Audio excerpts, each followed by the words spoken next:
All right, since it's 5:30 and time's a-wasting, I wanted to tell you hi, welcome.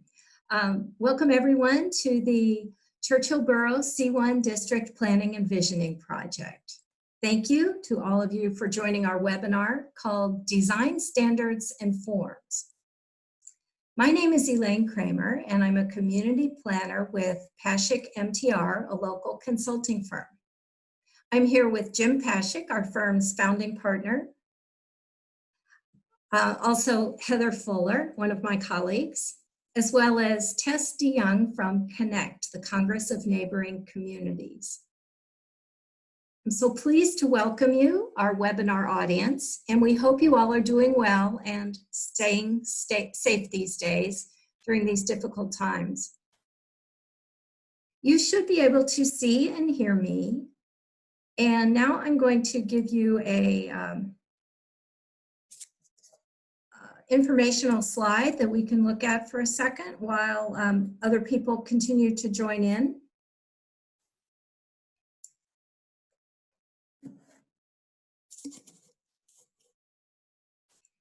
We appreciate your time and interest in this planning and visioning process. In just a minute, we're going to introduce our panelists and get into tonight's discussion. But first, I wanted to give you a little bit of information and background for the discussion tonight. We're here tonight because Churchill Borough decided to undertake a planning and visioning project related to its commercial C1 district. And that's the part of the borough right here in the light blue that many residents think of as the former Westinghouse R&D site. The visioning project is asking residents of Churchill what you would like to see happen at this site. And as time goes on and it gets redeveloped, what do you want to see happen there in the future? And this project is an outgrowth of Churchill's 2018 comprehensive plan. So back in 2016 and 2017, Churchill, Wilkins, and Monroeville worked together to create a joint comprehensive plan. And one recommendation for Churchill was to proactively plan for what would happen in this large part of the community over time. That comprehensive plan begat this visioning project. Now let me talk for just a minute about how tonight's webinar fits into the larger project. There is a 6-part webinar series like this one where you can listen to a panel discussion and ask questions of people with expertise in the various topics. And they're designed, you can see the topics here, they're designed to help all residents learn more about the possibilities of new development at this site. The last 2 webinars are tonight, but the previous ones were recorded and are available at churchillborough.com. Besides this, many of you know of a community questionnaire that you can fill out on paper or online, and you can go to churchillborough.com to find out more. Now, about this webinar, here are some logistics. It's being recorded, as I said, for viewing at churchillborough.com. And this agenda you see on the screen shows you how we'll use the time tonight. And at any point, you can click on the black toolbar on the Zoom window and pose a question via the Q&A function and then hit submit. And we'll get to as many of those as we can during the Q&A period. And the questions are also being saved for the project's steering committee as well. We also wanted to mention that we've taken precautions to prevent Zoom bombing, which is an inappropriate interruption. In the unlikely event that that does occur, we'll end the meeting immediately. And if you see that eyeball thing, that's because we've made the decision to terminate the webinar. But we feel that's very unlikely, and we're actually looking forward to and expecting a wonderful and interesting webinar. So to get started, I just wanted to show you 2 more maps, and then we will introduce our panelists. What you can see here is a community context map that shows Churchill and its surrounding area. You see, here's the Parkway, and over here is the high school and Edgewood Country Club. And of course, Beulah and Greensburg Pike. And then outlined in purple here is the C1 district. C stands for commercial. So that's the district we're going to be talking about tonight. And the little yellow lines that you see kind of throughout are roads, and the white rectangles are building footprints. So you can see the larger buildings along the commercial area of Rodi Road, the high school, and of course, in the C1 district where that we're discussing tonight. The smaller ones that you see all along these wavy, curvy streets are the houses. So this is an enlargement of the C1 site specifically. And you can again see it's bounded by Beulah, Greensburg, and down to the southeast, Lewin Lane, along with the Parkway. You know, this is the hilltop. That's the sign you see when you're driving on the Parkway, and then it slopes down into this area. The whole C1 district is just shy of 150 acres. This parcel is 13, and this larger parcel is about 133 acres. So that was to get you oriented. And in case you'd never noticed this, a little piece of trivia is that Westinghouse conceived of this site design back in the 50s to look like a train locomotive from the air. So when executives flew in, they would see that. And Westinghouse was a leading maker of locomotive air brakes. And so they wanted to use that iconography visibly from the air for that. My favorite fun fact, that some of you already know. So now I would like very much to introduce our panelists and let you know that who everybody is and tell you a little bit about them. It is a wonderful group of experts who have skill and knowledge about design, development, the built environment, and they come at that specialty from a variety of different ways. Please learn more about them at churchillborough.com. But we're so honored that they volunteered to participate tonight. And I'm absolutely delighted to introduce, let's start with Chris Clem. Tess, let's go to Chris. Chris is Vice President Sustainability for Gendico Construction Company, and he is a LEED Fellow. With over 30 years of experience in green building, consulting, and construction, Chris has gained an international reputation as a thought leader, trusted consultant, and expert teacher for LEED and sustainable building techniques. He's contributed to over 100 LEED projects in over 50 million square feet of green development, consulting with owners, architects, and contractors. His experience ranges from the first green and LEED pilot projects to the world's largest LEED development, City Center, Las Vegas in 2009, and to the largest LEED Platinum project in the nation, MGM Springfield, in 2019. Chris is the author of the LEED for General Contractors and Construction Managers program, sponsored by the U.S. Green Building Council. He's presented and taught around the world to thousands of professionals on designing and constructing high-performance buildings, cost-effectively achieving LEED, commissioning, energy auditing, and building performance and analysis.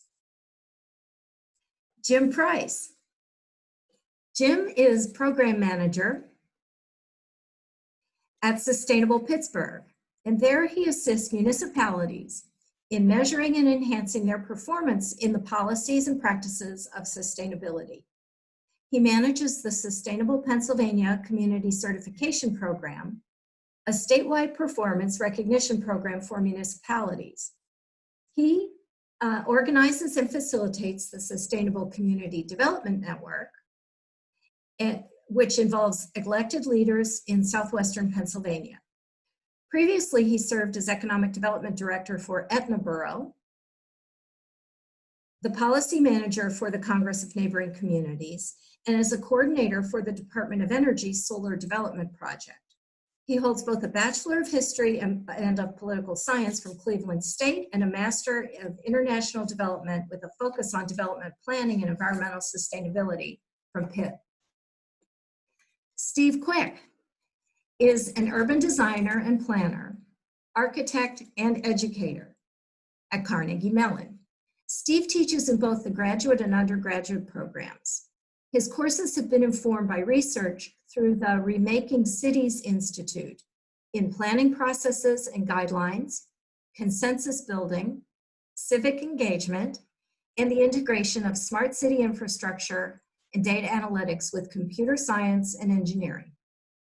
A fellow of the American Institute of Architects, he has practiced as a principal urban designer and architect in Pittsburgh since 1980, focusing on neighborhood and community planning, as well as citywide and regional urban design, environmental and economic development strategies, policies, and actions. Issues of diversity and social interaction, community identity and positioning, environmental and economic responsibility, and the unique character of place have been continuous themes in his work. Megan Ziegler is the Vice President of Planning and Policy for the Green Building Alliance, where she focuses on sustainable community development in the region. Megan has worked in academia, local government, and the nonprofit sectors in her career. As well, she's a small business owner. This cross-section of experience enables her to see the integral collaboration needed to create and implement impactful policy change. She holds a master's in landscape architecture from the University of Georgia and a BA in environmental studies from Warren Wilson College. So, wow, I love this brain trust, and I thank you all again for participating. We're gonna get now to our panel discussion. And I'm gonna moderate this one, and Jim Pashuk will moderate the webinar that starts at 7:15 tonight. This webinar is called Design Standards and Forms, right? So it's about the built environment and how that could look at the C1 district when it gets redeveloped. Of course, much depends on what uses will be part of the district in the future, but we're hoping to hear from you panelists and ask you to identify best practices and ideas for site design and architectural design that Churchill Borough can keep in mind. So we're hoping that your ideas can interest and inform and engage the citizens who are participating in this webinar or watching it later, and help the community develop a vision of what the zoning district should look like. So I'd like to start with Chris. Chris, you've been the business development director at Gendico for quite a while, and have, I think, 6 to 10 years, and this is a 50-year-old company with projects throughout the region.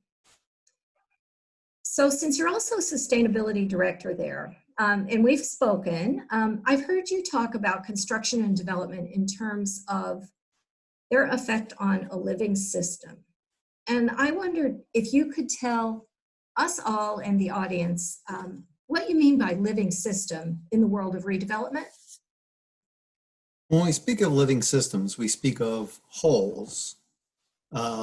Just as a body isn't a series of parts, they're all working together to create something that's alive.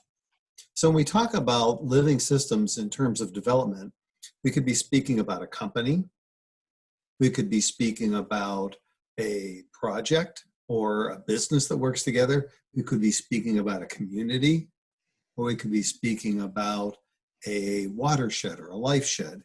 Each of these are wholes that work together and are interdependent upon each other in order to be alive. Wow, that's really neat. So what is a life shed? You said something about a life shed? Well, we oftentimes speak about a watershed, and a watershed is where the water from an area flows into water from various sites collect into a central area. A life shed is sometimes larger, sometimes smaller, but often larger than a watershed in that it is the interdependent area that makes up the ability of life to exist within that area. Oh, thank you. I don't think I've ever heard that term. That's really interesting. Well, there aren't life sheds, there aren't watersheds in deserts, but there are certainly life sheds. Good point. Jim Price, why should a developer for a for-profit project care about the impacts beyond their property boundaries? Of course, they're obligated to care about traffic impacts, but why should a for-profit developer care about the life sheds or the living systems that Chris was just talking about? Well, I think that was a great way to kick this conversation off, talking about life sheds and systems, because I think ultimately it is about systems, and any given building exists because of the system that exists around it. You wouldn't build a building in the middle of a desert, for example, with no roads to it and no other connections, because there's no life shed that it's going to feed off of, and vice versa. So having the reason that developers will care about that is whatever they do on that site and whatever impact they have on the community could be redirected back onto them. For example, if they don't pay attention to water quality or good land use, and it causes potential for landslides or other issues, or if they don't pay attention to the transportation shed and don't build roads large enough to accommodate people, or don't build a good transportation system, or if you're in Allegheny County and there's air quality issues and you don't take into account how much energy your property is using. These are all things that affect the larger community. And that doesn't even approach the other question of just economics of the site, and how are people able to, does it provide for jobs and provide for access? So I think all of those things, developers understand that if their property is to succeed, or if whoever they're developing it for is to succeed, then it needs to be integrated in. The more it's integrated into the system that exists and improves the system that it exists within, the more successful that property is going to be down the road.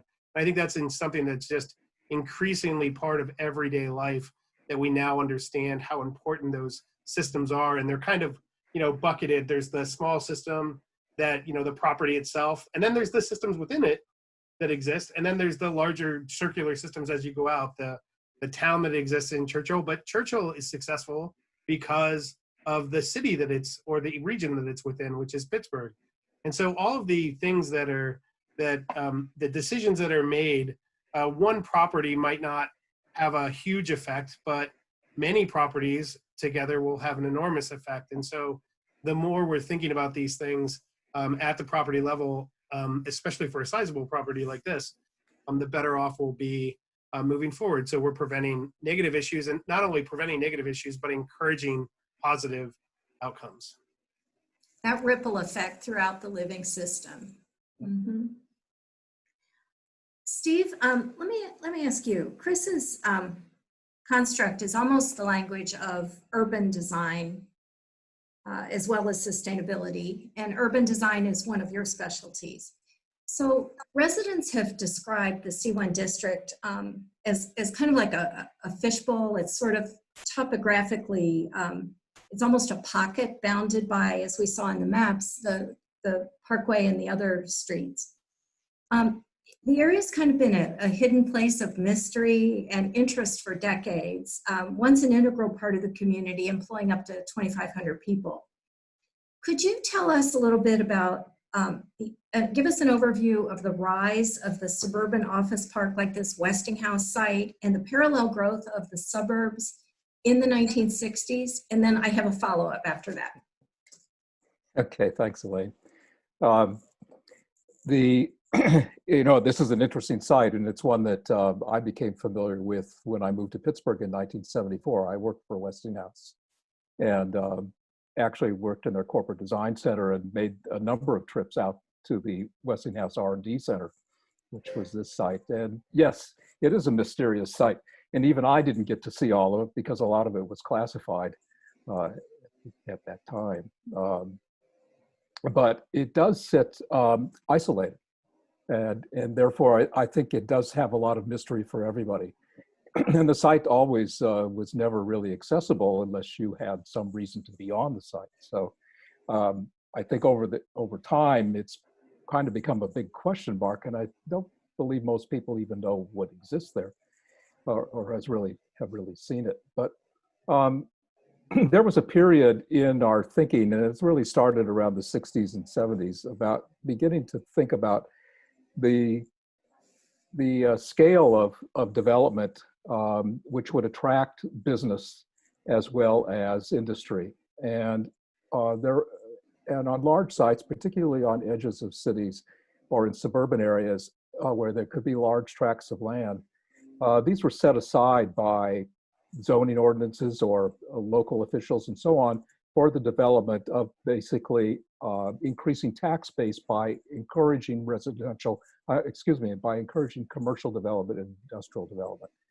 And they developed generally as sort of standalone enclaves, and they were generally a fairly large size, but they were all most likely single use, either all office or all industry.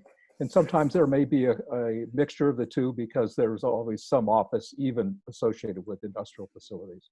But they were seen as, and they were called parks because they were developed generally with trees and landscape and a road system and so on, which didn't necessarily knit into the community next to it, but really existed as an enclave in itself.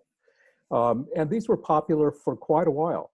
The Regional Industrial Development Corporation, who develops most of the sites around the, let's say the southwestern part of Pennsylvania, really has encouraged both office parks as well as industrial parks at the same time. Generally, they're located where there's good access to roadway systems and so on, and also a population that could be easily accessed by the people who live generally in the area fairly close to it.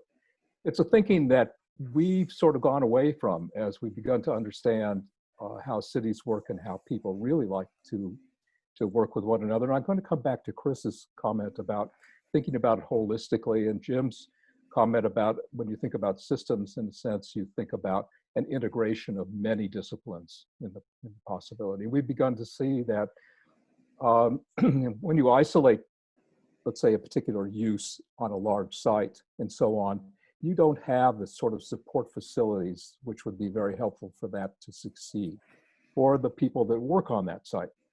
For example, restaurants, places to pick up groceries and so on, other types of activities, recreation as well. A lot of these get left on the wayside when you begin to zone something of a single use and don't allow sort of a mixture.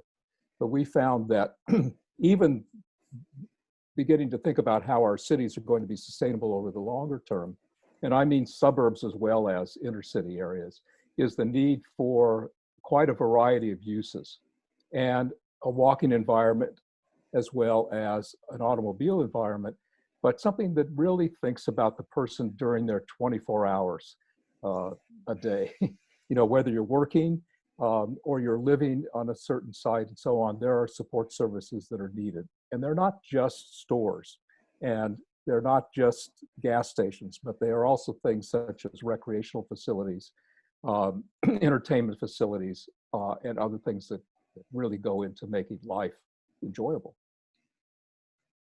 Serving the whole person and the whole community. That's right. So I think you just probably answered my follow-up, which is what would make this location again a crucial part of Churchill Borough rather than this isolated pocket.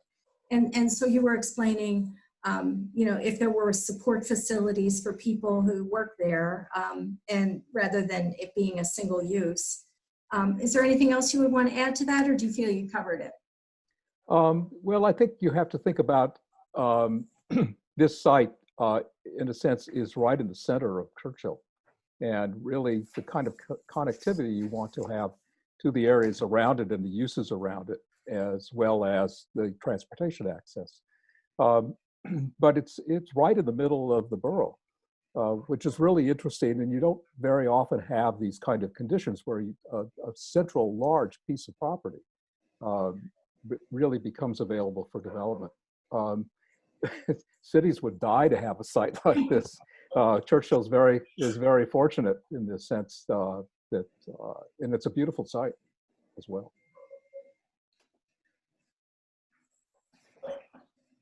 I wish it were more visible from the highway so everybody could see it.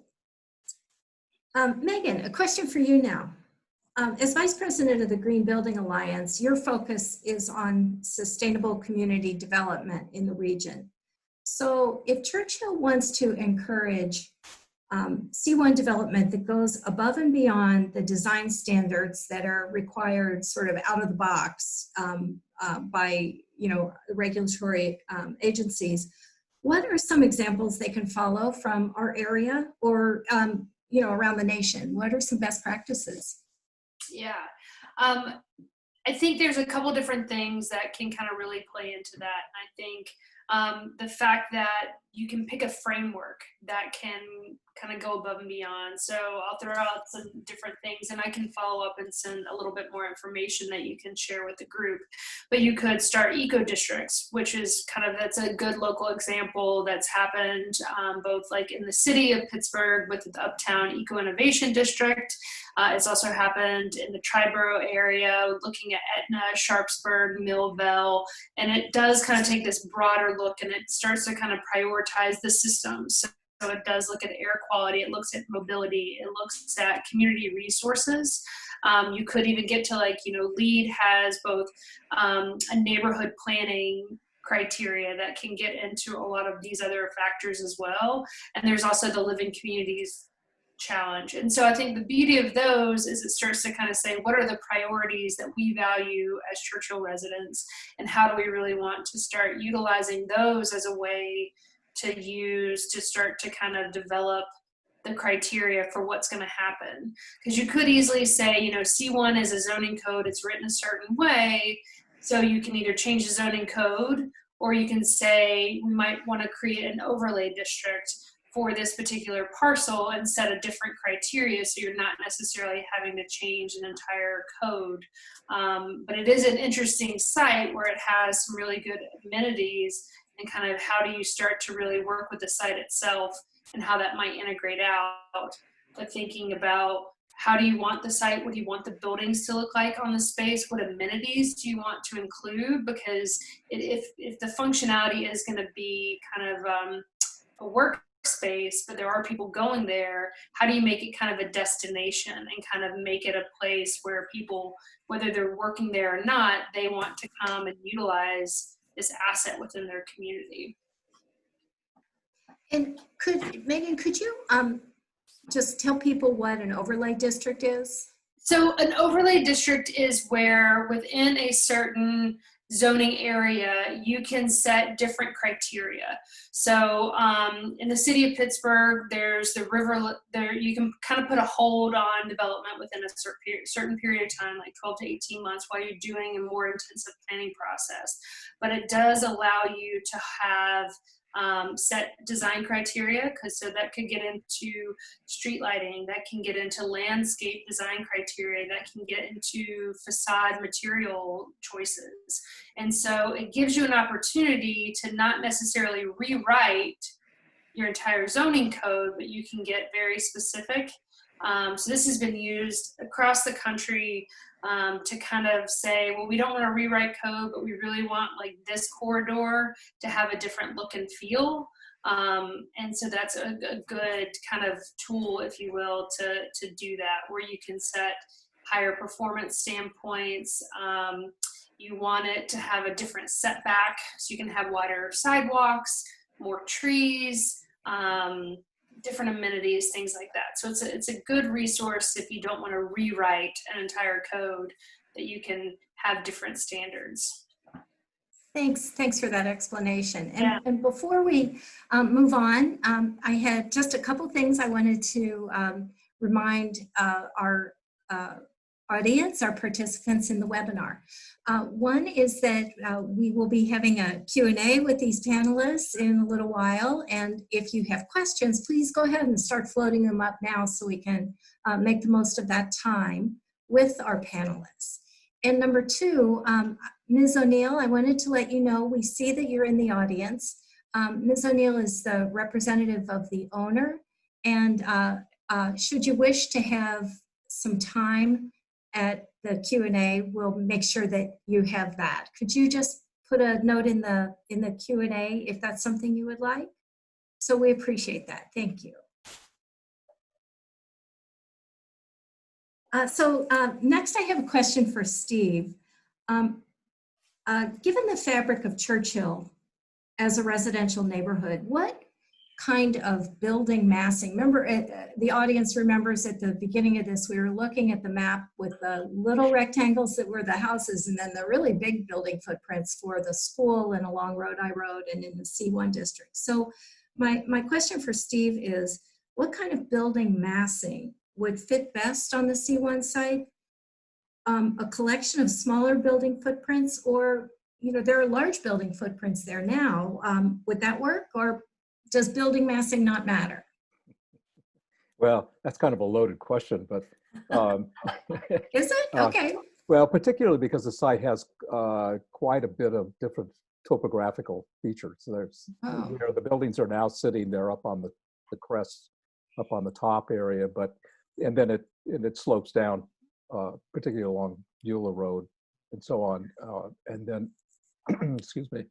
And then we've got the sort of the overlook of the parkway as it comes up and so on. And I think that what we found is, I think you have to look very carefully at the topography to give you a lot of clues. Where you can enter easily onto the site, and there may be several of those kinds of locations. And really the presence of that becomes very important.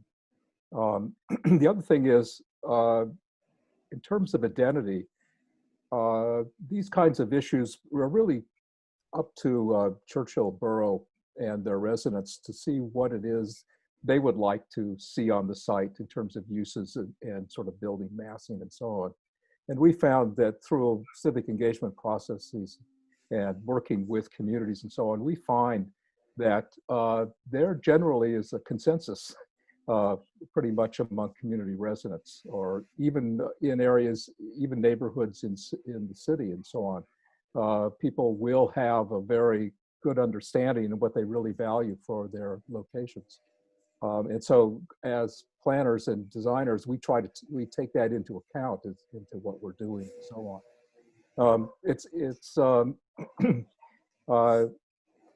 The one thing that we're cautious about when it comes to topography are very large sites of where you top off hills or you do a lot of cut and fill to make flat sites.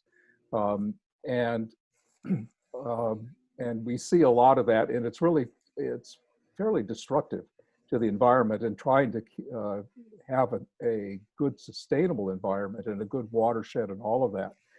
Topping of hilltops and so on, and creating very large sites sometimes can be very detrimental to the landscape and to the environment. But so much of it really depends on how you integrate with what's there. And generally transitions, if you want to do larger buildings, to build up towards that rather than to immediately put them in juxtaposition of, let's say, a single family residence. So I think that the siting is really something that needs to be carefully thought about. And building massing is just one aspect of that. And you can achieve a tremendous density out of smaller parcels. So it's not the size of the parcel necessarily, it's the size of the buildings and really what you would like to see on the site that becomes that. My only recommendation is to work with the site, don't work against it. With that topography, I think everybody in Western Pennsylvania can picture some sites with, you know, really steep slopes holding up parking lots or something, or big retaining walls. So I think I know what you mean there. Well, we've had issues with landslides, on steep slopes, and our soils are not great here. And so therefore we have to be very cautious about how we build. And one lesson we've learned across the city of Pittsburgh is you need to know what your soil conditions are like before you really begin to think about building, because there can be hidden costs over the long-term maintenance and so on, road systems, settlement, all these kinds of things are things to take into account. Yeah, thank you. Chris, this is a question from one of our steering committee members. What are ways the C1 district can flow naturally and interact with other zone areas of Churchill? Is this a matter of what uses go in at the site, residential, commercial, mixed, or heavier uses, or is it a matter of how it's designed? The answer is yes. It's Thank both. you. It's definitely both. The site right now turns its back on Churchill. There is one way in and one way out. So there aren't connections. So what are the ways that we can get the site to connect to different neighborhoods? Because there's a number of neighborhoods that touch this site. So how do we begin to connect with those? How does this, instead of driving past this site, how do we begin to think about how we integrate this site in a much more meaningful way into the immediate adjacencies in Churchill? So with the neighborhoods, with the school, with the providing amenities that draw people into it, that they want to be a part of this. When you have such a unique piece of ground with as much open space as it has, this is a rarity in Churchill. The only other space, and it's not near as big, is the country club at the bottom of the hill.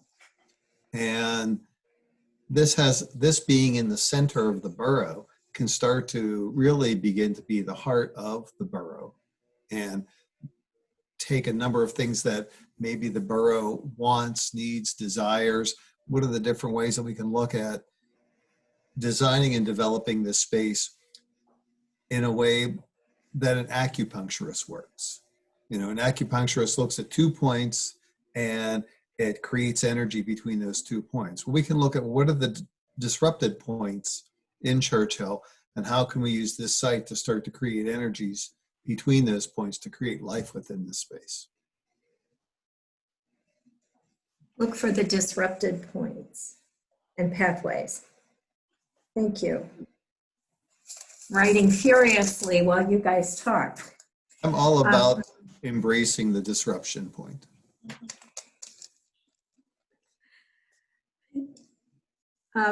Now I want to ask a question to all of you, but I want to start with Megan.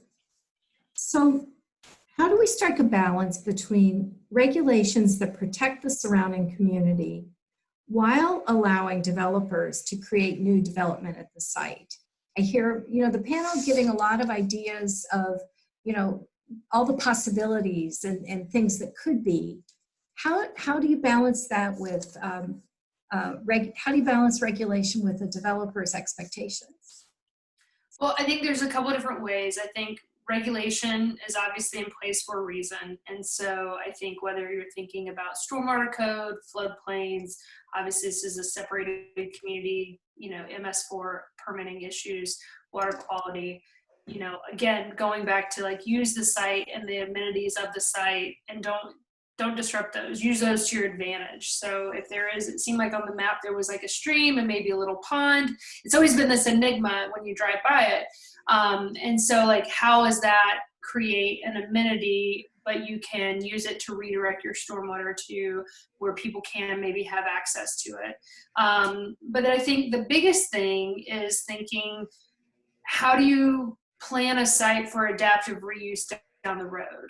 And so how do you allow flexible design so you're not locked in to its use per se as things start to change, as more things happen over time, you might want to retrofit what the buildings are being used for.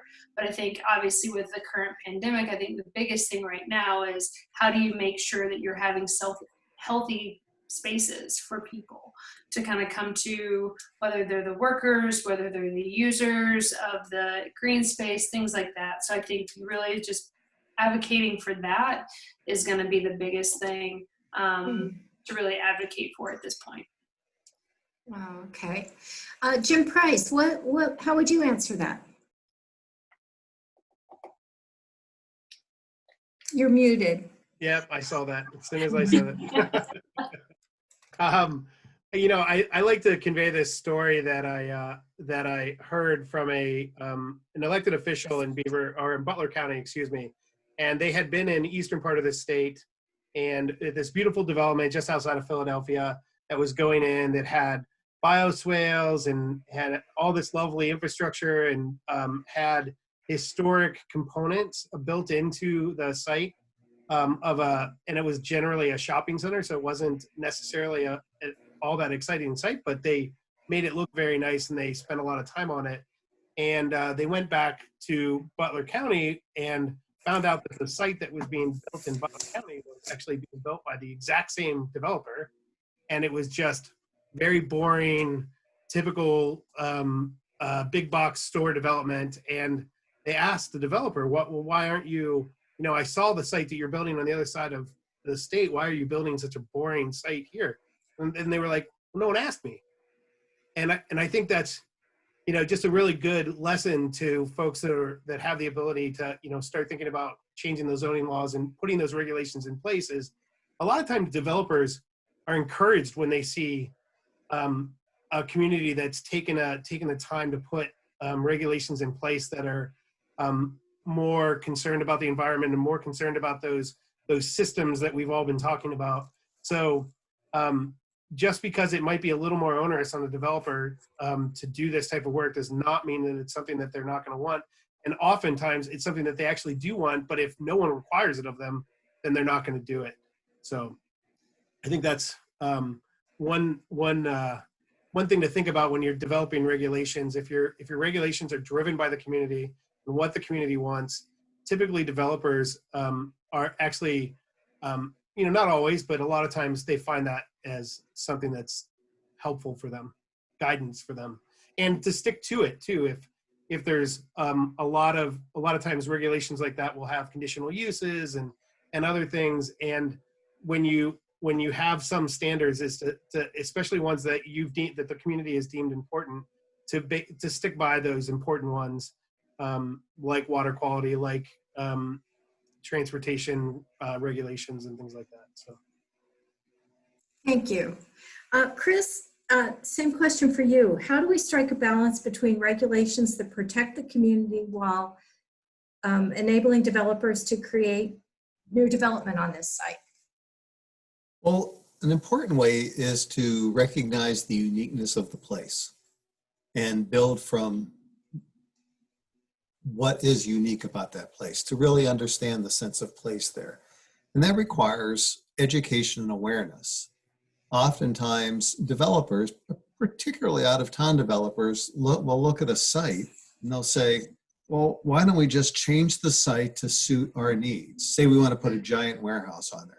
Let's just flatten it off, you know, cut and fill, put the ramps in, call it a day, without any regard to trying to understand, you know, what are the current interdependencies that exist on that site with watersheds, with the community. How do we start to create life on that site?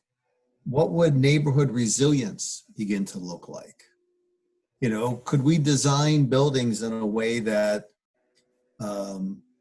creates an energy that attracts and motivates people that they can help reach the potential of that community? You know, how do we start to create that kind of life within that space? It's stopping and not doing the same thing that we did on the other 17 sites that we developed around the country, but rather saying to ourselves, as developers, and I'm a developer, what is the unique aspect of that site that we can begin to bring forth that is lurking within there? Unique elements of the site, and just stop and think first. Right. Steve, quick, same question. You know, there's always a balance to contend with. And I think we all know that people in the real estate business need to make a profit. But at the same time, communities also need to be really aware that they need to have something which is going to be compatible with what they value. And I can't put enough emphasis on that. Some of the issues that come up with determine who's going to take a lead on what kinds of things. If the community is very interested in making sure that the design is given priority, then in a certain sense, then it's up to the community to begin to undertake kinds of regulations that really stress design. And they may also include the communities taking on some of the infrastructure requirements that are there. If it's about increasing a tax base and creating lots of jobs and so on, then the kind of scale of the development becomes somewhat of an issue, and how much and how large will the community want to have with that kind of a development. But what we found recently is that not all developments know what the market's going to be. And a lot of the recent projects in Pittsburgh, we've written zoning controls and regulations and standards and guidelines and all kinds of different ways of doing overlay districts as well as changing districts and so on. But when you don't know what the market is, you have to step back and say, what's the infrastructure that needs to be there? What are the compatibility issues that we are very concerned about? What about the environmental issues and so on? And all of those kind of, what I put in the sort of environment and infrastructure side, become extremely important. So therefore you tend to write along those kinds of lines and stress those types of issues. If you know what you want, and let's say it's a commercial center, stores and so on, or it's all office type of development, or it's residential development, or you want a mixture of uses, then you begin to craft the regulations that fit that kind of desirability. In a sense, what Chris is talking about is, you know, the uniqueness of that place. And it really comes down to, I think, a dialogue that really needs to take place between those who are providing, they're going to create the market there, those who own the land and write the zoning and so on, and those who live in the area. I think that it really has to be a dialogue amongst all three parties.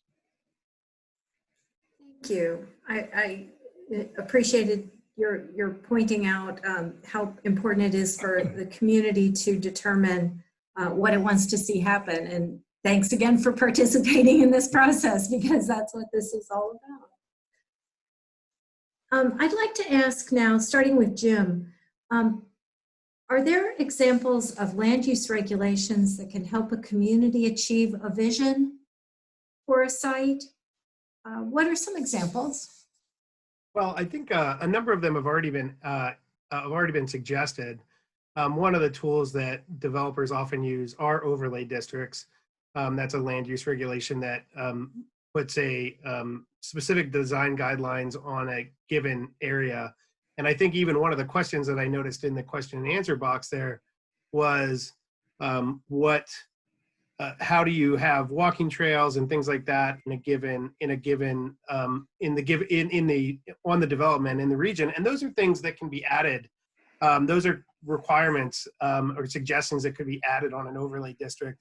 And there are plenty of others in overlay districts, whether you're talking about certain transportation related ones like parking minimums versus parking maximums, although that might not be in a zoning overlay now that I'm thinking about it. But it's a regulation it's another type of regulation, land use regulation that could be used. There are a number of others that are used, I think, but overall for a site plan, overlays are one of the tools, if not the zoning ordinance being revamped itself. But it sounds like to be clear, is that something that is happening, that they're talking about revamping the zoning ordinance, or is that not? Okay. I don't know. The vision is to determine what residents want to see happen there, and then I guess the community, will take it from there.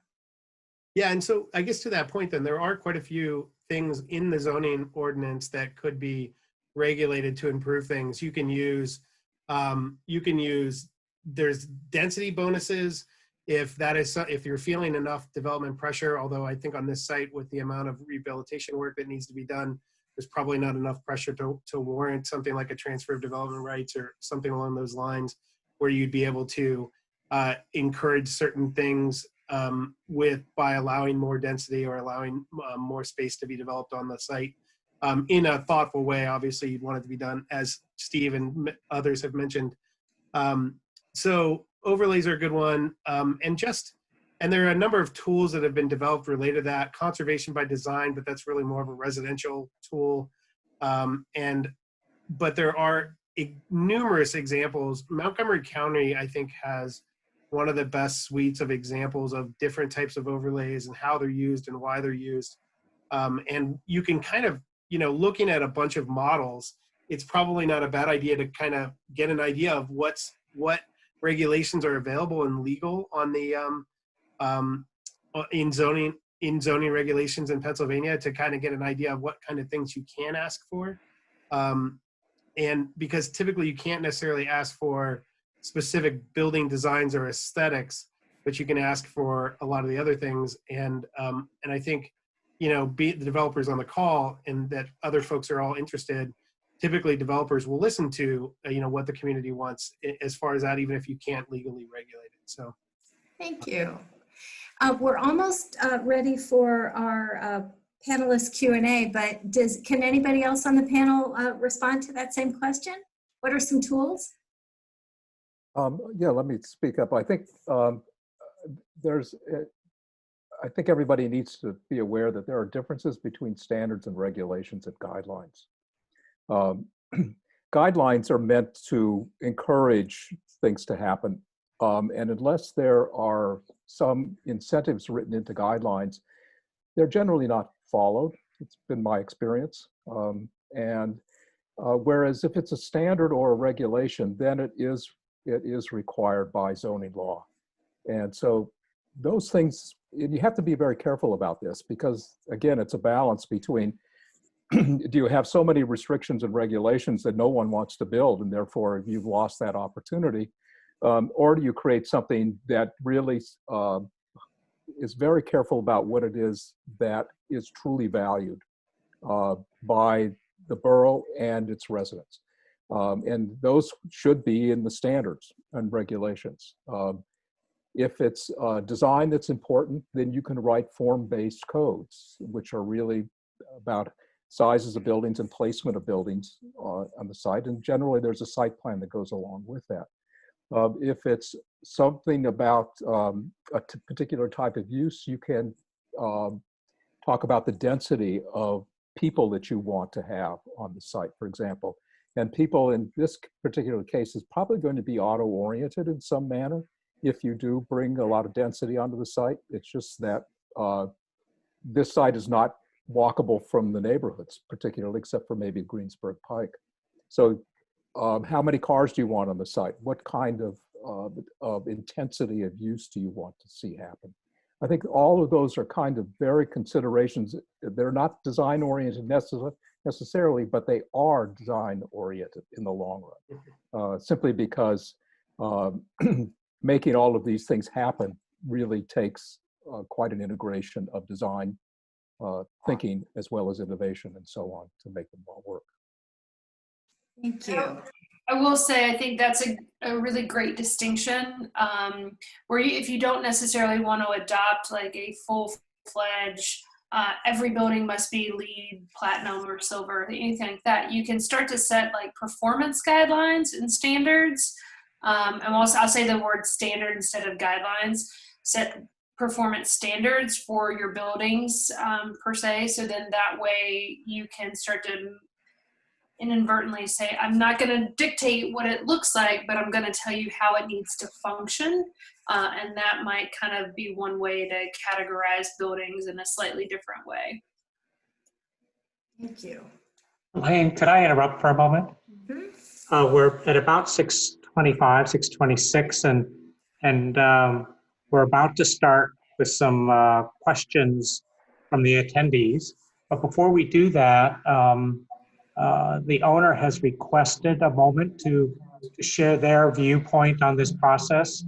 And I would like Ms. O'Neill, Tess, if you could unmute her, I would invite Ms. O'Neill to share some of those thoughts. Thank you. My name is Rachel O'Neill. I'm an attorney with Reed Smith, and we represent Churchill Crossing Partners LP, the owner of the former Westinghouse site.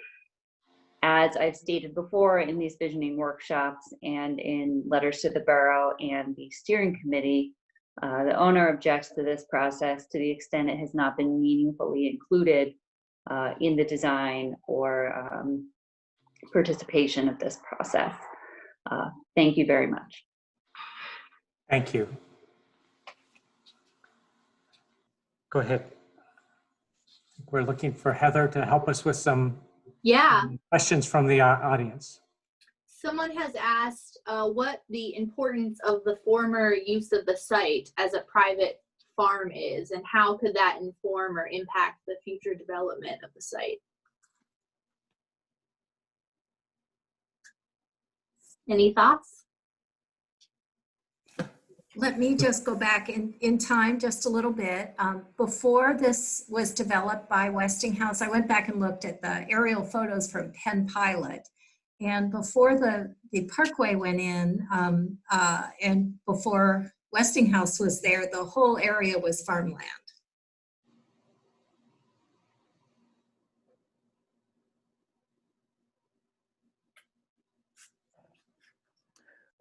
I'm just, one question is the kind of tree cover that's there and so on, and whether or not that's to be protected and kept for the most part. The other thing is a lot of the land around these areas where you did have hilly sites were orchards rather than, let's say, large fields of grain type products. So there's obviously a watershed, a local watershed on the site itself, and how all of that drains and works, and how that actually works and works with the borough's stormwater as well as sanitary drainage, and whether or not the decision is made to make this a highly, like some communities want that all of the stormwaters to be kept on the site, for example, or whether or not it has to be environmentally to meet certain standards, let's say some of the LEED standards, for example, on building design as well as neighborhood design. And then environmental performance standards that Megan had mentioned can be applied to the land as well as to the buildings. And so all of these kinds of things become very important. But I think that understanding the landscape and the land itself becomes absolutely important to really get an understanding of what might actually work on a site like that. In the urban design field, we do a number of studies about building sizes and massing as well as road systems and so on, and begin to integrate a lot of things. But the whole idea is to develop a series of alternatives to create that dialogue and to spur questions and so on in the process. If I could, the fact that it was a farm informs the story of place and is part of the uniqueness of that area. And it's hard, if we align with the energies of what it once was, it might be a less expensive development than fighting those energies. So we really do need to understand a place before we can even begin to think about what to do with it. Well, the one good thing too, if it was a farm and then maybe just the research development, the likelihood that you're going to have environmental issues is probably unlikely. So that's one less constraint, which is nice as well. But yeah, it does kind of have a very delineated history that you can pull from to really kind of set what you want it to look like.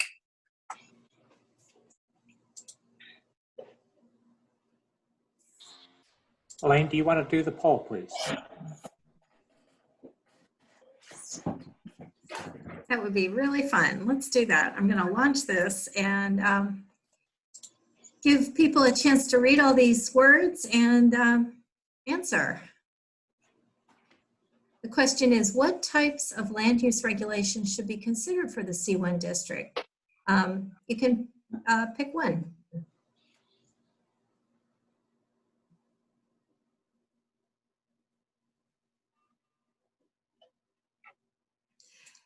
So some of the choices are incentives for environmental best practices, provisions for interconnecting adjacent neighborhoods through the zoning district via internal roads with sidewalks or trail connections, requirements for minimum tree canopy coverage, provisions for infiltrating stormwater using best practices like pervious paving, green roofs, or rain gardens, or requirements for maximum building footprints to keep scale with the adjacent neighborhoods. Those are the choices.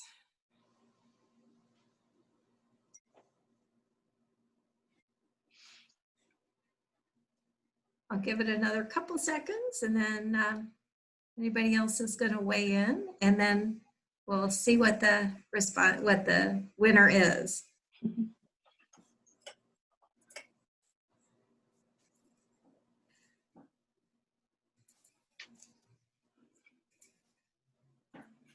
Okay, so it looks like there's a tie here between incentives for environmental best practices and the building massing that several of you were talking about. So it's interesting to know. Thank you. So I think what we want to do is continue with some of the questions for a few more minutes. We have till 6:40. Yeah. There are some here that our steering committee had asked, and so let me jump into those. We talked just a little bit about this earlier, but when we were talking about terrain, let me ask Steve. So terrain is always a consideration. We were talking about cut and fill, and we often see. Our kids' soccer fields are built wherever they can possibly be built, or, we have to carry groceries up and down our own stairs to get them in our front doors. So how do different forms of development occupy terrain differently? And I think we started on that, but I'd like to hear more. I think that we generally like to take a position that the least disturbance possible is a good way to think about developing land here in Western Pennsylvania, in particular with our topography and soil conditions. And so therefore it's working with the contours and so on to think about that. And a lot of times we end up making footprints in certain areas smaller and other areas where there's flatter land, making them larger. And so thinking about it from that standpoint becomes important. But I think from looking at that last poll and some of the things that were brought up, not only are efficiency standards for buildings, but I think the whole issue of the public realm is important to think about. Generally, zoning really applies only to private property. But when there are road systems and so on, and depending on who the owner of that road system is, that becomes part of the public realm if it's a public access. If it's all privately owned, like some office parks are, for example, then that road system is really to be developed by the developer, and the utilities are provided by the developer. And the developer sets the standards for most of the buildings that go in on that type of property. If it's integrated in with development, let's say, of a municipality and so on, and the municipality wants to continue it as a site which is integrated into the community, then the whole issue of public realm becomes more important, and the ownership of those roads and the access points and so on become even more important. So therefore, thinking about, we as urban designers, we think about the public realm more than we do the private realm. And so a lot of times sizes of buildings and so on have to do with walkability on the sidewalk. And the closeness of buildings to one another and what it means to be in a, let's say, a commercial shopping area. You could make it a block long and have it be extremely successful. And most communities about the size of Churchill do not have large commercial centers like Monroeville does, or even which we see on Rodi Road, a lot of sort of strip kind of development.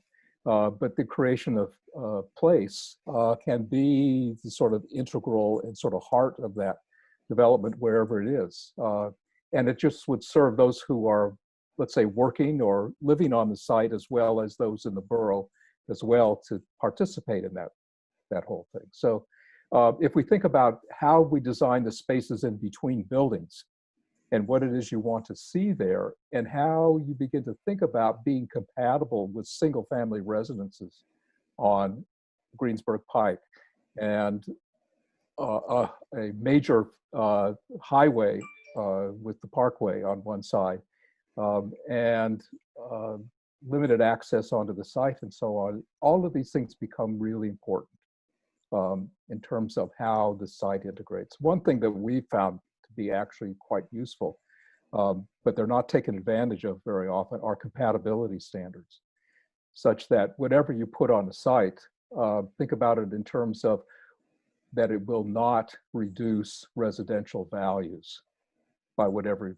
you put. So that it would put a standard on to a commercial development, it puts standards onto industrial development or any types of use that they need to be compatible with residential activity. And whether that be mid-rise, high-rise, single family, and so on, that really is up to the local residents and their municipality to decide what's important to them. Thank you. But I just want to add that these can get into things such as materials, amount of trees, amount of open space, all these kinds of things can be integrated into compatibility standards. Thank you. And I think we're getting close to when we need to, we're going to start on the lightning round, but I wanted to try to fit in one more question for Chris. As a contractor who thinks in terms of sustainability and future orientation, how would the borough go about implementing its vision? How would it go, excuse me, how would it go about implementing its vision? Mm-hmm. Well, this is a start. I'd include the owner as part of this, because otherwise, if we're not all working together, then some people working against each other. But this is a great way. This is a way we work with people all around the world on projects, as we begin to have these discussions. And our methodology is to first understand the sense of place. What are we working with? What are the communities? What are the life forms that currently exist there? What's the business? What are the energies of business, people, et cetera? And so Borough can go about implementing its vision by first clarifying what that vision is and saying, you know, and that should be based upon awareness, education, science, study, you know, really looking at the details of what's going on the site, and then asking themselves, what are we trying to change? With this project, this were our project to do. I mean, it isn't, it's the owners. But if we were looking at, we'd have to ask ourselves, what systems are we trying, what living systems are we trying to change? What do we want to enhance here? What life do we want to enhance? What do we want to make better for ourselves and for our children and our grandchildren?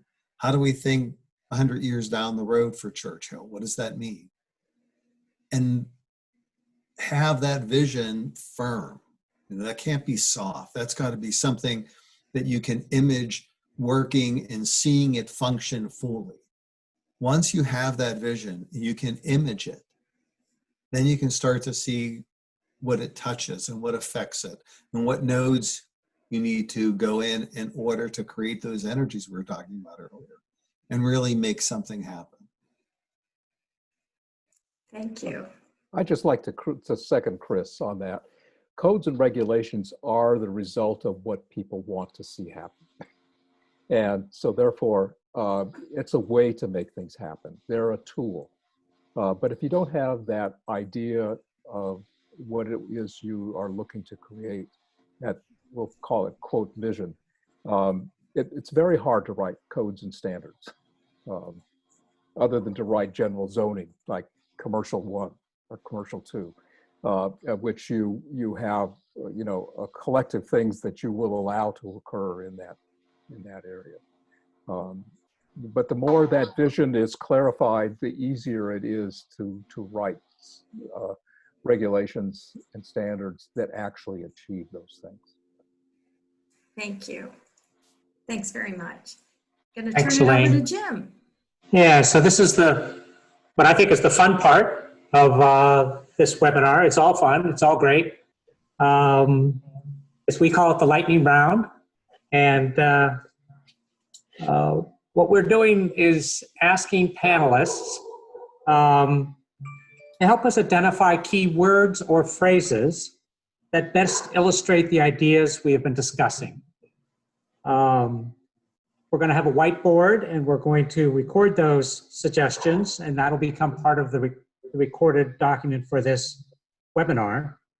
So as we go through this, give us some keywords. I'm going to ask each person to do that. So think in terms of how can Churchill be visionary when they do this? In terms of site planning and design, how can they be visionary in terms of building design and landscapes and amenities and buffers, and in terms of any future development in the C1 district? So we're looking for a few words or a phrase, and we'll go around lots of times, I hope. And later on, we'll ask the attendees to throw in a few words, and we'll come to you and add those to our list as well. So I'd like to start with Chris, and give me a word or phrase that you think we need to really focus on as we think about this vision for Churchill's C1 district. See it. Say again. See it. Vision it. Yeah.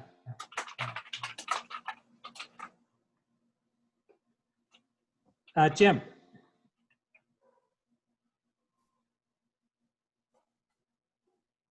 Connected, inviting.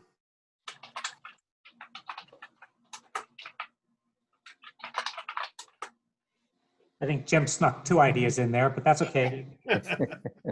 Steve. I think I'm going to use the word thoughtful. I'm sorry again, Steve? Thoughtful. Yes, thoughtful. Very nice. Megan, a word or phrase? Adaptive reuse.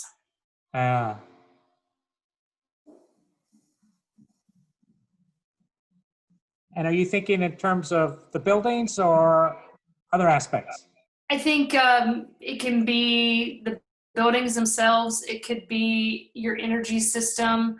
If you're designing for net zero, building it in a way that you can start to make shifts once technologies kind of catch up, but you're planning for it and you're building for it now, knowing that you might want to change it a little down the road. So. Great. Thanks, Megan. Yep. We're back to Chris. Give me another one. Don't make it about you. Help me understand where you're headed with that. Make it about the community. So think outside, really think outside yourself. Yes. Might be a better way to put it. Thank you. Jim, we're back to you. Flexible. I'll say this in terms of, we're we're going through a sea change right now, and how people are likely to work, and it could very much be moving workplaces back into communities with people working from home and having local meetings and things like that, and that could very much change a suburban development like this and affect the suburban development like this. Huge. Thank you, Jim. Steve. I'm going to use two terms. One is sustainable. In that sense, I mean that over time, it is successful. But also, I'm going to add the term resilient. And this gets back somewhat to the flexibility issue, that it can take, you don't put all your eggs in one basket, et cetera. What that means is you have redundancy built into whatever it is you do. Terrific. Thank you, Steve. Megan. Healthy. So healthy building, healthy people, healthy economy.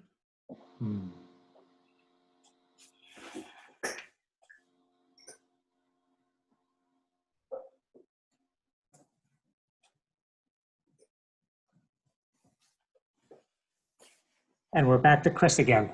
How about another one? A phrase or a word? Recognize all the stakeholders.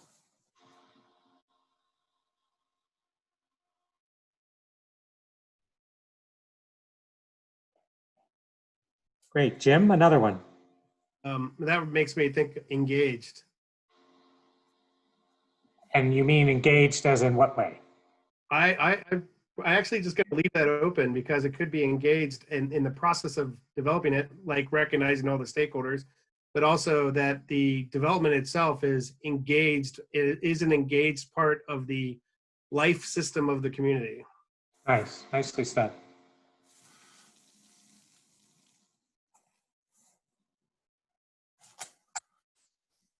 Steve. I'm going to use the word integrated. Integrated into the community.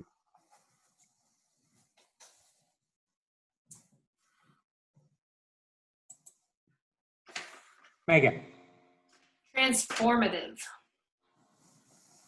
And what do you mean by that? When else do you get over 100 acres within communities to build something in this day and time? Like, this should be a very transformative development for the community. Nice.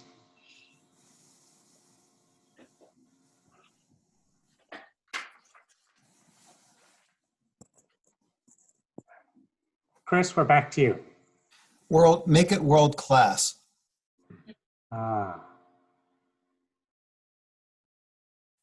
Terrific. Thank you. Jim. Inclusive.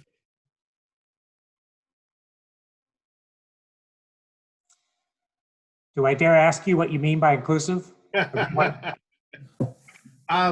definitely mean that that not just Churchill residents can use this space, or that it's going to pull from the entire region, and that it is really open and welcoming of all people.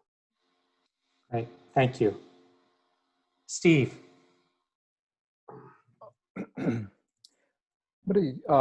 Sensitivity to scale.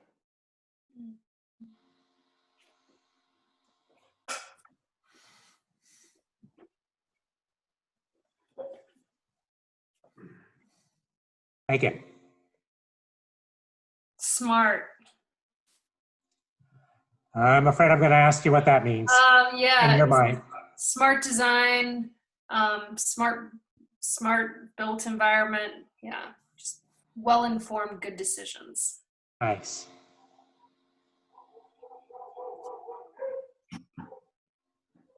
Chris.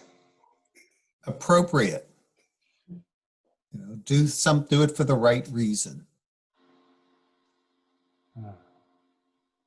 Not just because. Yeah, nice.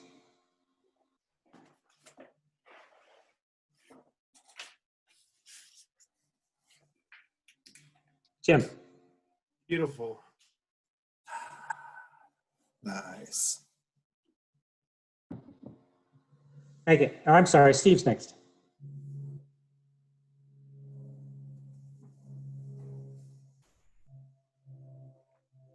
Did we lose Steve? Yes, let me unmute. Environmentally sensitive.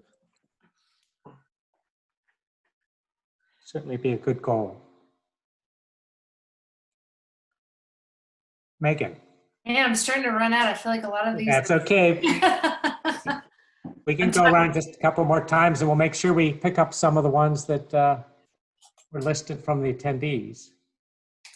Yeah, I'm good. I feel like I'm good. That's cool. Yeah. How about any of the other speakers, panelists? Any more to add on? Interdependent. Ah,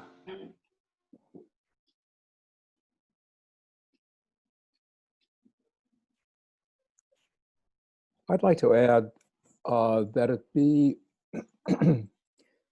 economically sensible for all parties. yeah. All set. You literally jumped right in front of me, Steve, and took my literally what I Sorry, Jim. It's okay. I'm good. I think I'm good for now. I think I'm All righty. Anything else to add to the list?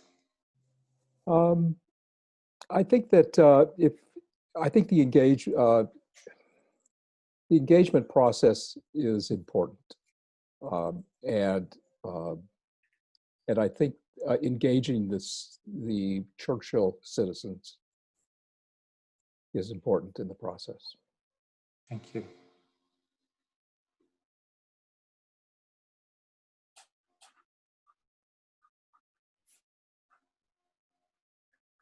We have 2 more minutes, so any other ones that we want to add?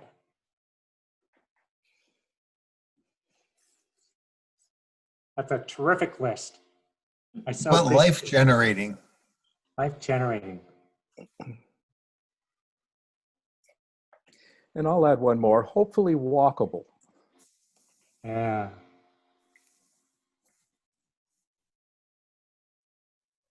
And I'll add one more too. Vibrant. Nice.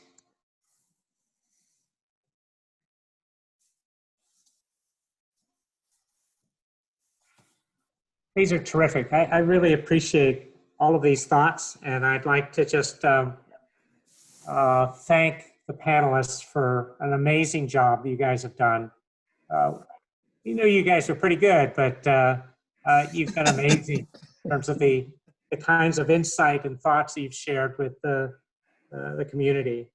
I would like to thank you. I'd like to thank the attendees for joining us tonight. This is the 5th webinar, so those of you that attended tonight are real troopers. I really appreciate it, but it's a really important topic, so I appreciate those of you that attended. This session has been recorded, including the whiteboard that we just did as part of the lightning round, so that'll be posted on the Churchill website, and we'll get that out in a few days. I want to remind those of you that can stand one more webinar that at 7:15 we will be talking about the market with some really amazing panelists there as well. I'd also like for the community to make sure that you filled out the questionnaire that we have posted. And you can go to the Churchill Borough website to find that questionnaire. We have about 150 responses so far. We're looking forward to a few more. So if you filled it out, tell your neighbors and friends to fill it out as well. It's at www.surveymonkey.com / and then an R as in rabbit and / and then Churchill_visioning. But you can see that on the website. You didn't need to write that down. Or you can obtain a paper copy from the office if that's more to your liking. So personally, I would just really like to thank again the panelists for amazing effort. They volunteered their time and brought some extraordinary insight to the development of the C1 district in Churchill, and thank you very much. Thank you. Thanks for having me. Thanks, everybody. Thank you. Thank you. Bye-bye.